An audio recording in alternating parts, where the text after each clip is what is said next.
Export business करने के लिए क्या-क्या डॉक्यूमेंट रिक्वायर्ड हैं, उनका सीक्वेंस क्या होना चाहिए और आपको वो डॉक्यूमेंट कब लेने चाहिए। मोस्ट ऑफ द पीपल सबसे पहला जो काम करते हैं एक्सपोर्ट बिज़नेस में एंट्री करने के लिए, वो डॉक्यूमेंट ही अप्लाई करते हैं, डॉक्यूमेंट ही बनवाते हैं। उसका क्या नुकसान होता है और आपको डॉक्यूमेंट कब अप्लाई करने चाहिए, इसके बारे में आज हम डिटेल में बात करेंगे। तो सबसे पहले आपको बिज़नेस सेटअप करने के लिए, अपना एक्सपोर्ट बिज़नेस शुरू करने के लिए जो रिक्वायरमेंट है डॉक्यूमेंट्स की, वो मैं बता देता हूँ। सबसे पहले आपको एक कंपनी का नाम फाइनल करना चाहिए।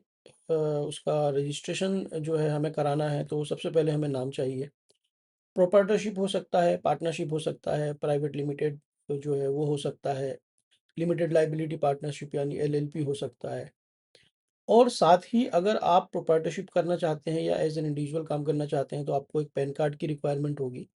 और पार्टनरशिप, प्राइवेट लिमिटेड या एलएलपी वगैरह अगर आप बनाते हैं, तो उसमें आपकी फर्म का पैन कार्ड भी आपको अप्लाई करना होगा। तो सबसे पहला काम है, आपके पास पैन कार्ड होना चाहिए।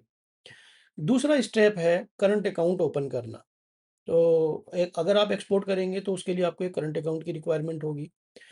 ऐसे तो अगर हम देखें हमारे जो है सेल टैक्स यानी जीएसटी के रूल के हिसाब से आपको 20 लाख तक सर्विसेज और 40 लाख तक गुड्स जो है वो ट्रेड करना या सेल करने की जो है परमिशन है डोमेस्टिक मार्केट में भी। और यहाँ पर आपको, अगर आप एलयूटी नहीं लेते हैं और अदर बेनिफिट्स ऑफ जीएसटी नहीं लेते हैं, तो जीएसटी की अभी रिक्वायरमेंट नहीं है।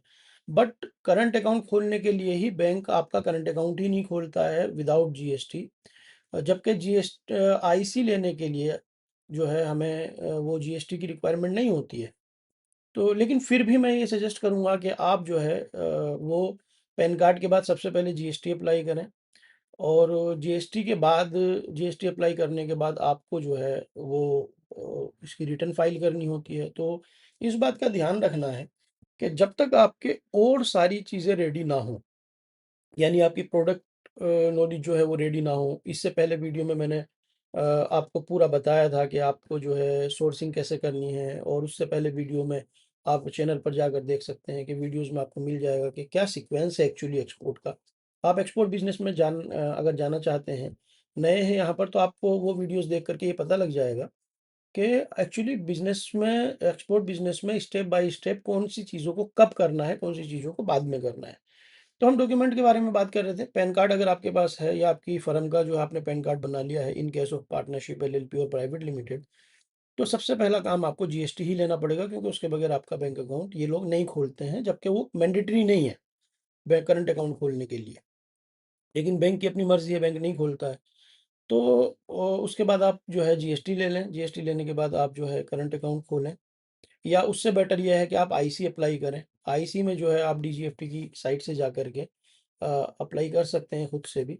और आईसी आने के बाद जीएसटी आपके हाथ में ऑलरेडी है, फिर आप करंट अकाउंट खोलें, जिससे कि आपका आईसी भी और जीएसटी भी उसके अंदर लग जाए। आपके करंट अकाउंट में उसकी डिटेल चली जाए, जिससे कि आगे आसानी होने वाली है। उसके बाद बैंक से आप जो है एडी कोड लेंगे। एडी कोड जो है बैंक उन्हीं लोगों को देता है जिनका आईसी ऑलरेडी अटैच्ड होता है आपके करंट अकाउंट में। एडी कोड का मतलब होता है ऑथोराइज्ड डीलर कोड। यानी जब आप एक्सपोर्ट की पेमेंट्स मंगाते हैं, तो वो पेमेंट जो है आपकी उसी बैंक में आप मंगाएंगे जिस बैंक का आपने एडी कोड लगाया हुआ है। तो ये चीज़, ये सीक्वेंस है। उसके बाद हम आ जाते हैं कि जिस भी लाइन में हम काम करते हैं, फॉर एग्जांपल हम टेक्सटाइल में काम करते हैं या हैंडीक्राफ्ट में काम करते हैं या जूट प्रोडक्ट में काम करते हैं या केमिकल्स में काम करते हैं या एग्रीकल्चर प्रोडक्ट में काम करते हैं, लेदर में काम करते हैं, तो आपको आरसीएमसी यानी रजिस्ट्रेशन कम मेंबरशिप सर्टिफिकेट लेना होगा। और वो आपको आपके प्रोडक्ट लाइन के काउंसिल से लेना है, यानी एक्सपोर्ट प्रमोशन काउंसिल होते हैं इंडिया में, उनसे लेना है। ऐसा नहीं है कि मैं, मान लीजिए, लेदर में काम करता हूँ और मैं टेक्सटाइल का लेकर बैठा हूँ, और मैं एग्रीकल्चर में काम करता हूँ तो मैं हैंडीक्राफ्ट का लेकर के बैठा हूँ। तो इसमें मैं कुछ एग्जांपल आपको दे देता हूँ। जैसे टेक्सटाइल के लिए टेक्स प्रोसिल है, ठीक है। और अगर उसमें भी स्पेसिफिक जाते हैं, तो हैंडलूम एक्सपोर्ट प्रमोशन काउंसिल है, एचईपीसी।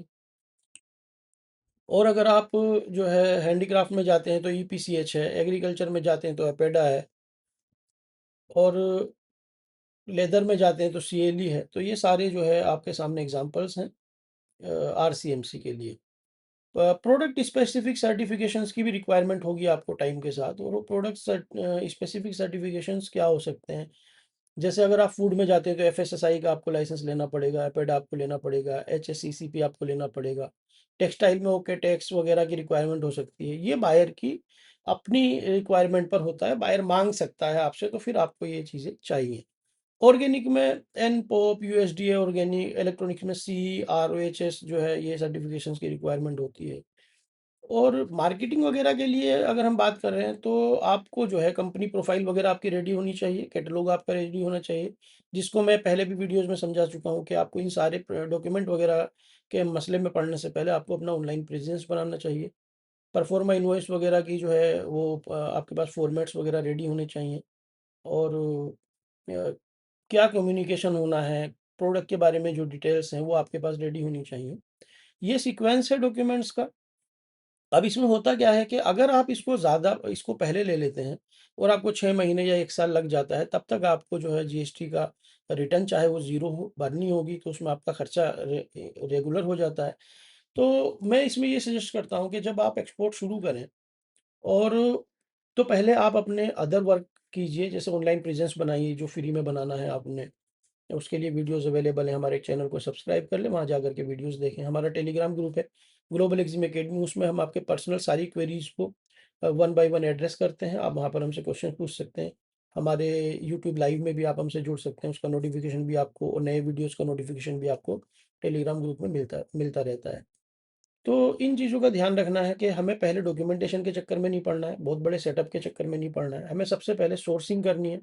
सोर्सिंग जो है वो सबसे की पॉइंट है। अगर मान लीजिए आपका प्रोडक्ट की नॉलेज ही नहीं है, आपको उसकी प्रोडक्ट की नॉलेज के बाद आपको सोर्सिंग ही नहीं आती है, आप अगर सही से प्रोडक्ट बाय ही नहीं कर सकते, तो सेल तो आप नहीं कर पाएँगे, तो एक्सपोर्ट इम्पॉसिबल हो जाता है।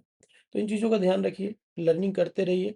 गुड लक, मिलते हैं किसी एक नए वीडियो में। Thank you very much.